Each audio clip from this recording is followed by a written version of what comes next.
I'm Betsy Barre, and I'm the Executive Director of the Center for the Advancement of Teaching at Wake Forest. And this is a series of videos about the relationship between artificial intelligence and the teaching and learning environment in higher ed, and all the different challenges and opportunities it creates for us. In today's video, I want to talk a bit about student engagement. We know that student engagement is necessary for learning. We also know that in higher education, most of that engagement happens outside of the classroom because of the way that our time with students is structured. So we give students assignments, writing papers, answering problem sets, reading materials that they are to do on their own time. And we rightly worry that now that there are tools that can do all of these things, that students may, whether intentionally or not, rely on these tools for help in the areas and for the reasons that are precisely there to help them learn, that struggle that's there so that they can actually learn through that struggle. This is a really important question. We have a number of resources on our website that deal with this before this video, and we also highly recommend you watch a Vox video about this. But today I want to talk about the flip side. As with many things in AI, there is always a legitimate dilemma where there are serious risks and also serious potential benefits. And so today what I want to talk about are the potential ways in which artificial intelligence might actually increase student engagement. So how might this do this? Well, I tend to put these ideas into 4 buckets. It just helps me in my head to categorize things this way. When you hear people talk about activities they could do where they are integrating AI into their classroom, typically fall into one of 4 of these buckets. The first is all about AI literacy. If we want students to learn about AI, obviously having them engage with AI is going to increase their engagement and increase their learning. The second is to have students engage with AI in such a way that they critique it and then learn various skills through that activity. The third is to use AI to extend our ability to work with students as a teacher, and I'll say more about that in a bit and what I mean by that, which is important. And then finally, we might be able to use AI to actually reduce some barriers and increase access to the learning environment. So let's talk a little bit about using AI to learn about AI. So if we want students to learn about the capabilities and the weaknesses of AI, there are a number of activities we can do. We can have them read about the limitations of AI and then try to reproduce those limitations, those biases and image generators. We can have them annotate policy. We can have them do the work they would normally do with AI and then do a secondary paper or presentation about what they learned about how good it was for that task or how it failed in that task. And we can also encourage them to do the kind of work that we anticipate our students might be doing in the field where they're partnering with AI. So if they're in medicine and we anticipate that they may be using AI in medicine in the future, actually have students go ahead and engage in that task with AI as a side partner and have them reflect on that. So all of these ways of using AI in the classroom will obviously increase their learning if the goal is to learn about AI. But that seems pretty straightforward. What if we don't want them to learn about AI though? One thing folks have done is they said, let's go ahead and use AI because it will teach them skills of critical thinking and feedback and to understand some of the problems with these tools. So you could have them have AI produce some sort of, you could ask AI a question in your class that's particularly hard that you know it's not great at. And then you could have your students annotate that response and think through where it went wrong and why it went wrong in very careful ways to build their critical thinking skills. You could have it produce a response to one of your prompts and the students could critique how well it did, which is also really useful if you're trying to discourage them from using it and relying it on their own, for them to see firsthand, oh, it didn't do so well, and here's why. But that's, again, this is still using AI as a foil because we think it has weaknesses. It may not always have these weaknesses, so this may not always work, but at least it is an opportunity to encourage students to use AI kind of as a tool to help practice critical thinking on. But I do really believe, and this is controversial, but I do really believe that we can also use it to supplement our teaching. And I use that term supplement intentionally. I do not believe, and I do not think we should, think about AI as a replacement for the important, essential work of the human teacher in our relationships with students. I also don't think we're at a place where it can replace some of our tasks. It may eventually, but we still should be there in terms of our relationships with students. But I do think we are only with our students for 40 hours a week. We also teach a large number of students and cannot customize our teaching to the individual needs of all of our students. There's only so much time and energy we can devote to this task. And if AI can make that teaching better, by making it more accessible, by making it more customized. I can't imagine why we would say no to that. It is something that is really exciting, and we should take it seriously. Sorry, let me go back and say also, before we move forward in thinking about how it could be used to supplement our instruction, it can be really useful to think about how learning works. And this is a kind of oversimplified model, but it helps, I think. At least it helps me. So the first thing that typically happens when we learn is that we learn something through instruction or some kind of experience, right? So we read something, we listen to a lecture, we watch a demonstration, we have an experience where we discover something. That's the first encounter. Then we have to reflect on it, and we have to make it our own, to think, what did I just experience? What did I just learn? What did I just watch, etc. Then we need to practice, and this could be practicing the skill we observed ourselves, or it could be applying the knowledge that we learned to a new context. So we have to engage and actively engage the material.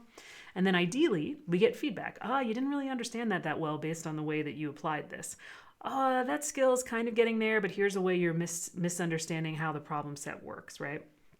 So feedback is equally important. And then the cycle starts again, because the feedback is itself a kind of instruction, right? And then we reflect on that feedback, and then we practice again, and then we get feedback, etc. So the reason this is important is it can help us think about the ways that AI can help us by giving us instruction, by our students instruction, by helping our students reflect, by helping our students practice, and by helping our students get feedback. So supporting instruction. So AI can provide explanations, it can provide demonstrations, and it can help even design activities that help our students discover new insights. So instead of just telling them what to do, it can actually design inquiry-based projects that students can go through in a sort of question and answer, Socratic method, to help students discover insights on their own, which we know is far more powerful than just being told in a deductive way. Now, it is true that AI does sometimes get things wrong, so you might be thinking this is the worst thing to use AI for. I will say, as I've said in other videos, that AI is getting better and better, and the AI of today is the worst that it has ever been, or that it will ever be. So it's going to be getting better. The paid tools are dramatically better than the free tools, so if you have not used the paid tools, I encourage you to do so for at least a month to see how much better they are. And remember, it does not have to be perfect in order for it to be better than what students currently have. When students have questions or need help and we are not available, what do? They usually ask their friends, or they do a random internet search, or they search YouTube. And in my experience, those results are nowhere near as good as the results from generative AI, at least right now. Now, that may differ in your field, but at least for my field, it's pretty darn good. It's not as good as me often, but it's certainly better than a lot of the other sources they would go to. It can also support reflection, so you can actually have your students say, I read this chapter, I read this article, can you help me reflect on that? And it will give them a series of wonderful reflective questions that, if the students can actually spend the time reflecting on, will improve their learning dramatically. So I encourage all of my students to do this with every reading they ever get in a class, whether or not a professor has written reflection questions or not. And it can also support practice, and I will say our savvy students have figured this out. So some of our best students are using AI all the time precisely in this way. So again, as I said, practice can be applying new knowledge to new cases.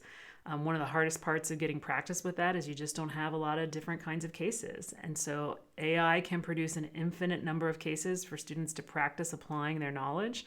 And as we'll see later, it can also give feedback on that. We know that learning a lot of things requires us to remember and understand concepts, and we do that better if we are continually having to retrieve that new knowledge.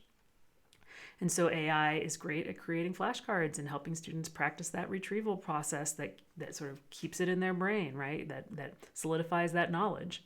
And it can also help students plan. And so we'll talk about this in a bit, particularly for our students with ADHD or other challenges. This can be really good for them. But one of the things that I think has been really interesting to explore is the extent to which AI can give feedback. Now, this is this is just like with explanations, can be somewhat controversial. Again, I'm not saying it should replace us as feedback givers. The relationships we have with our students adds a very different valence to the kinds of feedback that we provide, both good and bad, incidentally. So the relationships we have with students can make it harder for students to hear our feedback, but can also make it more meaningful. Sometimes, and I'm really excited to do potential research on this, students are more willing to hear the feedback from an artificial intelligence because it's less challenging to hear it from a thing that's just a tool rather than a person that we respect and worry will think less of us if we do poorly for them. But the most important thing to say about artificial intelligence is that its feedback is far better the more it has an idea of what the explicit criteria are. So what I tell my students is if you have a very explicit rubric, this is the way you're going to get the best feedback. Or if you have a model answer that a professor has given you. So if there's a model essay, or last year this was an A paper, and you feed that into the tool, it's going to be far better at giving feedback. And I also have to say, it actually is rather good in its feedback. It's kind, it's positive, it's constructive, and it most importantly is forward looking. So it doesn't just say, here's a strength and a weakness. It says, here's some things you can work on moving forward to improve. So it's actually educative rather than just evaluative, which is phenomenal. And students can also use it to get feedback on their learning more generally. So you can set up a prompt that says I'm going to try to explain a concept to you, and I want you to assess my knowledge of that concept and give me feedback on what I need to work on to get better.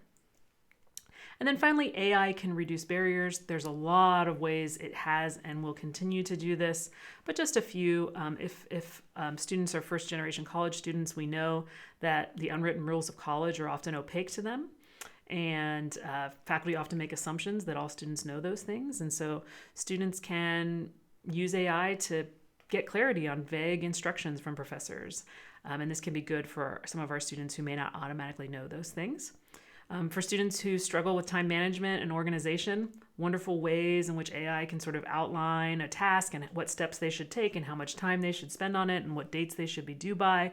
Really phenomenal planner. It plans for a lot of us that have used it in our personal lives, doing meal plans, doing groceries, etc. This is a way our students can use it to help promote their learning and their engagement. And then finally, lots of ways it can help our students with disabilities or even our international students. If the goal in the class is not related to proficiency in English language, sometimes it is, and if it is, this is not appropriate. But if the goal is not about proficiency in the English language, to have our students be able to translate our lectures in real time or even after the fact, to be able to translate the materials immediately into their native language so that they can better engage and learn, really is a phenomenal opportunity for all of our students, and it is quite wonderful. So I ran through these pretty quickly. I didn't give any demonstrations because I want you to spend some time doing this on your own, and I will work with various groups to do this in real time. But I hope this gave you some ideas. There are many more ideas that exist, and so I've shared these here. These are some books and websites that have hundreds and hundreds of prompt ideas that students can use to engage themselves in the learning process. And I hope what you take away from this is not that there aren't real risks, because of course there are, but that, again, this is a legitimate trade-off that we have between using AI being a tool that might actually make our students learn less, and AI being a tool that will just be phenomenal for our students. And ultimately, which path our students take depends upon their own motivation to learn. And we'll talk about that in future videos. So thanks.